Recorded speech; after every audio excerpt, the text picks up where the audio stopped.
आपसे बातचीत करने वाला हूं सबसे पहले हमारे देश की वो मुख्य समस्याओं के बारे में। फिर मैं आता हूं कि डायरेक्ट सेलिंग का इस बिजनेस में इन दोनों समस्याओं को सोल्व करने में क्या रोल हो सकता है। हमारे देश की दो बड़ी समस्याएं हैं, एक है बीमारी, एक है बेरोजगारी। आज का सिनेरियो में, आज के टाइम में ये दोनों चीजें बहुत ज्यादा आगे बढ़ रही है। बीमारियों को लेकर जिस प्रकार के डाटा हम देखते हैं वो बड़े चौंकाने वाले हैं। किसी भी हॉस्पिटल में आप जाके देखिए, वहां पर लाइन लगी मिलती है। और नौकरी के बारे में ये बोला जाता है कि आज नौकरियां नहीं है। इन दोनों चीजों को मैं थोड़ा सा डायरेक्ट सेलिंग और RSM से रिलेट करने की कोशिश करूंगा। पहले बात करते हैं इनके पीछे कारण क्या है, ये बीमारियां लगातार क्यों बढ़ रही।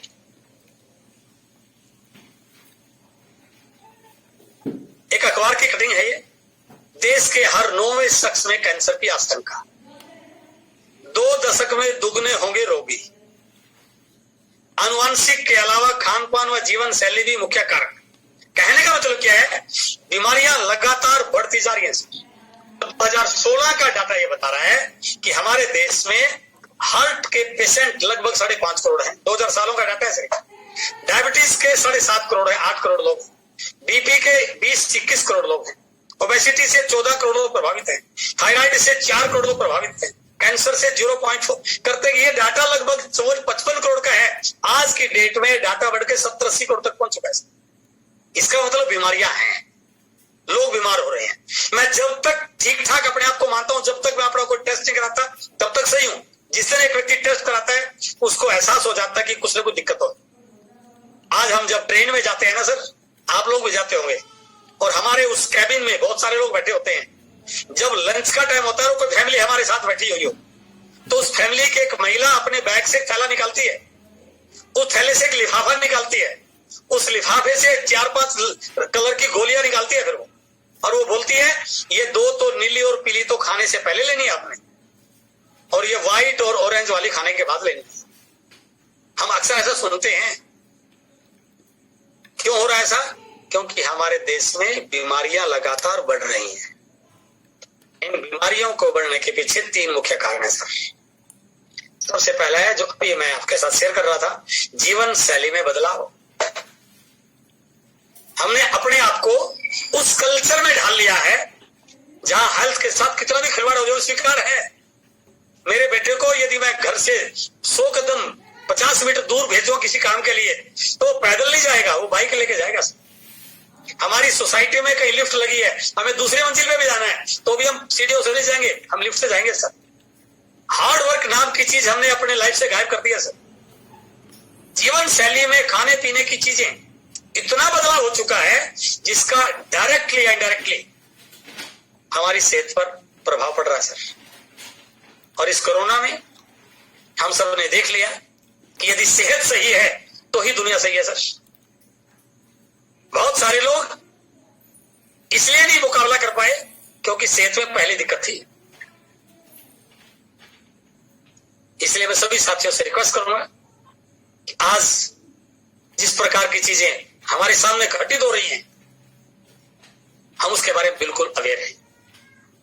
थोड़ा टाइम निकालें अपने लिए, इस बदलती जीवन शैली को थोड़ा सा चेंज करें, अपने आप पे थोड़ा सा ध्यान लाएं। मैं बिल्कुल नहीं कह रहा कि जिम में जाके हमने को बड़ी वर्जिश करनी है, लेकिन कुछ ना कुछ मॉर्निंग वॉक, इवनिंग वॉक, कुछ ऐसी चीजें हो ही सकती हैं, कुछ वर्जिश वगैरह, कुछ खान पान, इन चीजों पे हम काम कर ही सकते हैं। इसलिए जीवन शैली में बदलाव एक बहुत बड़ा फैक्टर है। दूसरा, हमारा खान पान पूरी तरह से बिगड़ चुका है सर। जीभ के स्वाद की वजह से हम भूल चुके हैं इस खाने का मेरे शरीर पर क्या फर्क पड़ेगा, हम बिल्कुल भूल जाते हैं। सड़क पर बहुत सारे लोगों को आप देखते होंगे, छोटी छोटी रेडी लगी हुई है, वहां पर वो क्या क्या खाते हैं ये किसी छुपा हुआ नहीं है। और हमारे इस प्रकार के खाने में पोषक तत्व बिल्कुल भी नहीं है सर। हमारा बेटा, हमारी बेटी कॉलेज में जाते हैं, आप कभी लंच में जाके देखना, वो कैंटीन में बैठे मिलेंगे, और कैंटीन में बैठे मिलेंगे तो वो क्या खा रहे होंगे? पिज्जा का ऑर्डर किया होगा और हाथ में कोल्ड ड्रिंक की बोतल होगी, वहां पर जूस या दूध नहीं लेते होंगे। क्यों? क्योंकि जीभ का स्वाद ही ऐसा बन चुका है।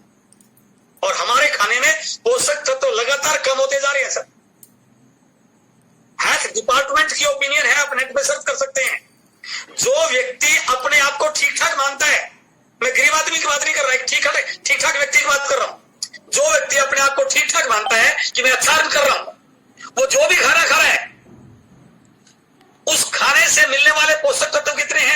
इंटरनेट पे सर्च तो करे।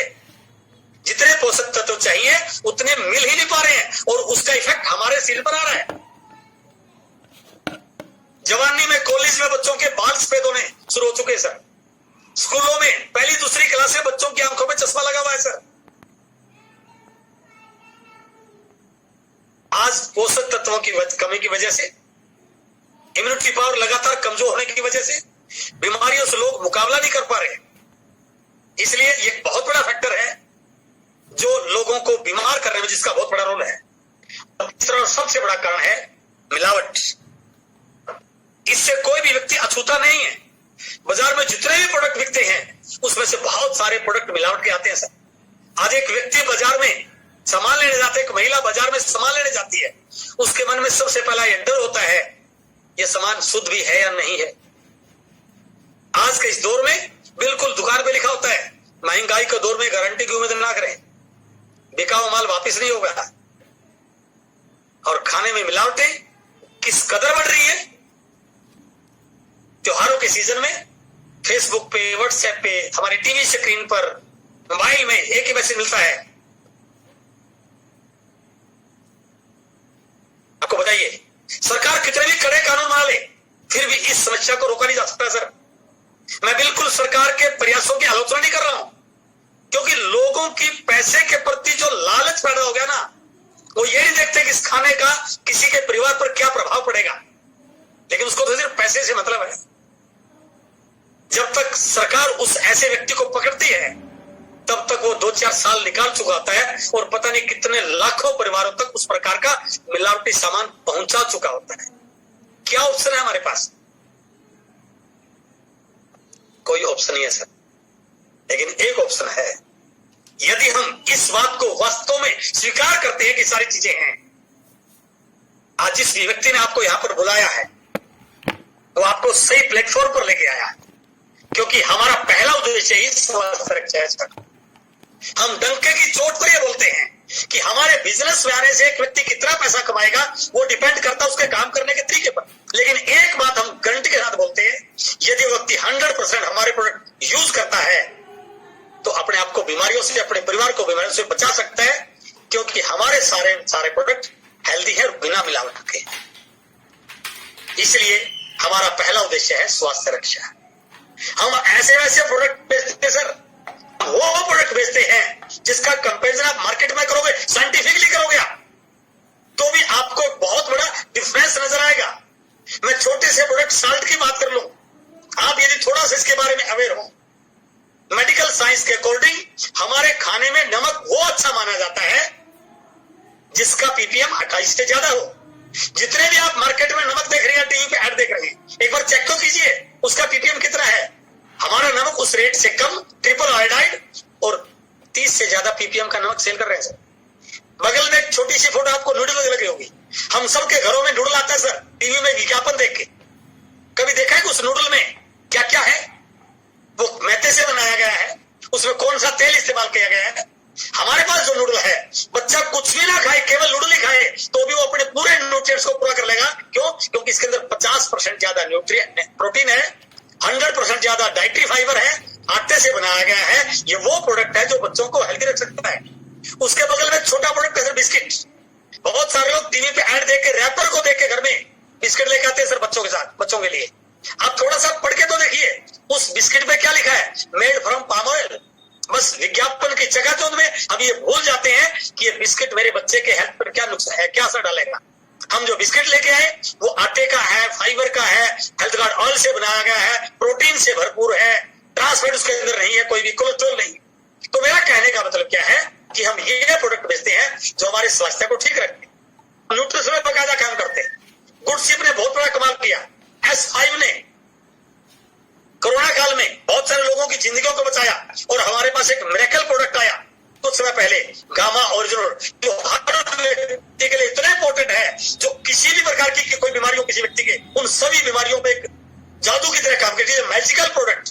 तो मेरा कहने का मतलब क्या है, आज हमारे देश की जो सबसे बड़ी समस्या है बीमारी, यदि हम इस बिजनेस की थीम को समझ लें, इसके उद्देश्यों को समझ लें, इसके प्रोडक्ट पर विश्वास कर लें, इस प्रोडक्ट को 100% यूज कर लें, तो इस बीमारी को इस बिजनेस के माध्यम से, आरसीएम के माध्यम से कम किया जा सकता है, रोका जा सकता है, बहुत सारे लोगों को हेल्दी बनाया जा सकता है। इसलिए आरसीएम बिजनेस इस पहली जो हमारी समस्या है उसको दूर करने में बहुत बड़ा रोल प्ले कर सकती है। दूसरा है बेरोजगारी। ये शब्द किसी से छुपा हुआ नहीं है सर। आज नौकरियां लगातार घट रही है, ये बिल्कुल फैक्ट है।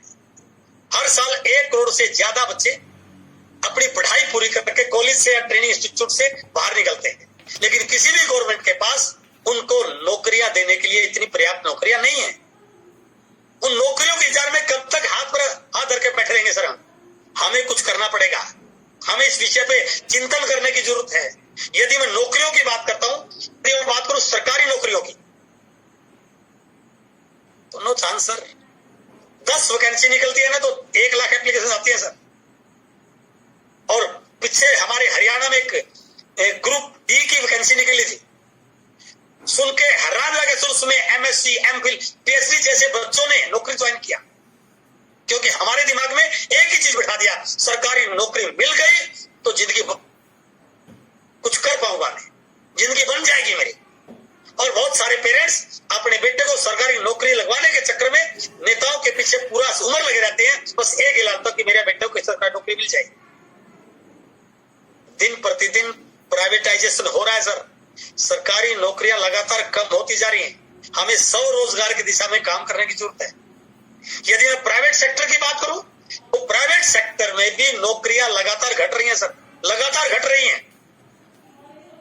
टेक्नोलॉजी और ऑटोमेटिक मशीन की वजह से अगले 2 साल में 30 लाख जॉब चली जाएंगी सर। ये बिल्कुल फैक्ट है, बिल्कुल फैक्ट है। ये सारी चीजें ऑटोमेटिक बन गई हैं। पीछे इतिहास उड़ा के देख ले सर आप, बैंकों में कितना स्टाफ होता था, आज उनकी जरूरत नहीं है। अभी कोरोना में हमारे बच्चे पढ़े, ऑनलाइन पढ़े, कहीं ना कहीं इस बात को इशारा कर रहा है आने वाले समय में बच्चों को पढ़ने के लिए टीचर लगाने की जरूरत नहीं सर। ऑनलाइन पढ़ाई शुरू हो जाएगी तो नौकरियां कहां से बढ़ेंगी?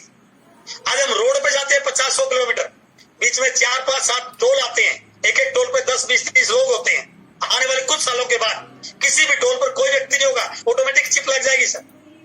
फैक्ट्रियों में जो मशीनों में सामान बनता था, पहले बहुत सारे लोग वहां काम करते थे, अब नहीं काम करेंगे। क्यों? क्योंकि सारा ऑटोमेटिक हो गया है। बस शुरू में जहां रॉ मटेरियल लिया जाता है एक व्यक्ति वहां रहेगा, और जहां से बनकर तैयार हुआ एक व्यक्ति वहां रहेगा।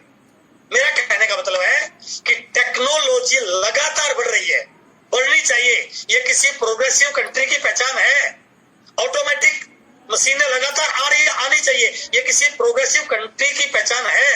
लेकिन इस प्रोग्रेस के आने से नौकरियां हमारी जाएंगी सर। हम जिस बिजनेस में काम कर रहे हैं, सबसे बड़ी चीज क्या है? कितनी भी ऑटोमेटिक मशीन आई, कितनी टेक्नोलॉजी आई, ये बिजनेस लगातार बढ़ेगा, क्योंकि इस बिजनेस को चलाने के लिए हमारी जो प्रोडक्ट है उस पर बिजनेस चलता है। तो इसलिए अगले 2 साल में ये प्राइवेट नौकरियों के अंदर भी बहुत सारा चैलेंज आने वाला है। ऑनलाइन बिजनेस ने कमाल कर दिया सर। आज कोई भी चीज, छोटे छोटे दुकानदार भाई हमारे गांवों में, शहरों में दुकान किए बैठे हैं, जिनकी रोजी रोटी चल रही है। लेकिन आप इस बात को विश्वास कीजिए, आने वाले अभी भी बहुत हाल हो चुका है। इस मोबाइल के अंदर सारी दुकान आ गई सर। आपको जो चाहिए इस मोबाइल पे क्लिक कीजिए, अपने आप घर पे आ जाएगा, जाने की जरूरत भी नहीं है। तो क्या इससे नौकरियां बच पाएंगी क्या? आपको खाना चाहिए, आपको मोबाइल चाहिए, आपको जूता चाहिए, आपको घड़ी चाहिए, आपको बच्चों के खिलौने चाहिए, आपको जो भी इलेक्ट्रॉनिक है सब, 2 चीज चाहिए, तो आपको कहां से मिल जाएगी? घर पे आ जाएगी सर। तो ऑनलाइन बिजनेस की वजह से भी नौकरियां लगातार घट रही हैं। तो क्या विकल्प है? यदि हम इस चीज को मान लें कि नई व्यवस्था डायरेक्ट सेलिंग इन सब समस्याओं का समाधान कर सकती है, क्योंकि 21वीं सदी की सबसे बड़ी क्रांति है डायरेक्ट सेलिंग। ये 2 चीजों पे काम करता है। पहला, प्रोडक्ट, क्योंकि इस बिजनेस का विज्ञापन कभी टीवी पे, अखबार में नहीं आता है। इस बिजनेस का विज्ञापन माउथ पब्लिश चलता है। यदि एक व्यक्ति इसके प्रोडक्ट से कन्विंस हो जाए, उसकी क्वालिटी से कन्विंस हो जाए, उसके रेट से कन्विंस हो जाए, वो अपने भाई को, चाचा को, अंकल को, सिस्टर को, मामा को इस बिजनेस के बारे में, दोस्त को बताएगा, उसका बिजनेस शुरू हो जाएगा। दूसरा, जहां बेरोजगारी को लेके स्थिति देखी, डायरेक्ट सेलिंग ने ऐसे अनेकों एग्जाम्पल खड़े किए। आज लाखों लोग इस इंडस्ट्री से, इस बिजनेस से लाखों रुपए की इनकम कमा रहे हैं। और अभी तो वो दौर है जहां पर डायरेक्ट सेलिंग की इससे ढंग से शुरुआत नहीं होती। इंडिया गवर्नमेंट का कोई सपोर्ट नहीं था, अभी इंडिया गवर्नमेंट सपोर्ट कर रही है। अब आने वाले समय में यह दुनिया की सबसे बड़ी क्रांति बनने वाली है। 1959 में अमेरिका में इस इंडस्ट्री की शुरुआत हुई। वहां के बहुत बड़े व्यक्ति डकविड, जो अमेरिका के पूर्व राष्ट्रपति जॉर्ज बुश के विशेष सलाहकार रहे हैं, उन्होंने किताब लिखी, एक अनूठा बिजनेस विशेषज्ञ, ब्रीफकेस के साथ। उस किताब के दूसरे चैप्टर के पहले पन्ने पर लिखा हुआ है, अमेरिका में पिछले 6 वर्षों में 10 लाख से ज्यादा करोड़पति बने और उनमें से हर चौथा करोड़पति 25% they are from network marketing direct selling. ये क्या इशारा कर रहा है? ये इस बात के इशारा कर रहा है कि जिस बेरोजगारी को लेकर आज लोग परेशान है, आज ये डायरेक्ट सेलिंग उन लोगों के लिए करोड़पति बनने का जरिया बन सकता है। तो बेरोजगारी ऑटोमेटिक खत्म हो जाएगी सर। और इसमें कोई सीट सीमित नहीं है। इंडिया की पॉपुलेशन, जिस पर भी मैं बात करने वाला हूं, आने वाले समय में जिस प्रकार से इंडस्ट्री बढ़ रही है, इसलिए मैं आज आपको ये बात बिल्कुल कॉन्फिडेंस के साथ आपके साथ शेयर कर रहा हूं। अब भारत में डायरेक्ट सेलिंग को लेकर माहौल बदल रहा है सर। इसलिए अब और ज्यादा कमिटेड, और ज्यादा एक्साइटेड, और ज्यादा फास्टली हमें काम करने की जरूरत है। अब वो जमाना गया सर, देखूंगा, मैं सोचूंगा, बात करूंगा, वो जमाना जा लिया सर। अभी तो इस बात पे आपको विचार करने की जरूरत है कि इंडस्ट्री जब हजारों करोड़ की तरफ जा रही है, 2037 तक इंडिया वर्ल्ड का सबसे बड़ा टर्नओवर होने वाला, डायरेक्ट सेलिंग का टर्नओवर देने वाला कंट्री बनने वाला है। तो इस हजारों करोड़ की इंडस्ट्री में मैं अपने बिजनेस को बड़ा कैसे करूं? और वो तभी हो सकता है जब हम और ज्यादा कमिटमेंट से, और ज्यादा जोश के साथ, और ज्यादा फास्टली अपने काम को बढ़ाएं। तभी हम इस हजारों करोड़ की इंडस्ट्री में अपना कोई ना कोई परसेंटेज डिसाइड कर सकते हैं। इसलिए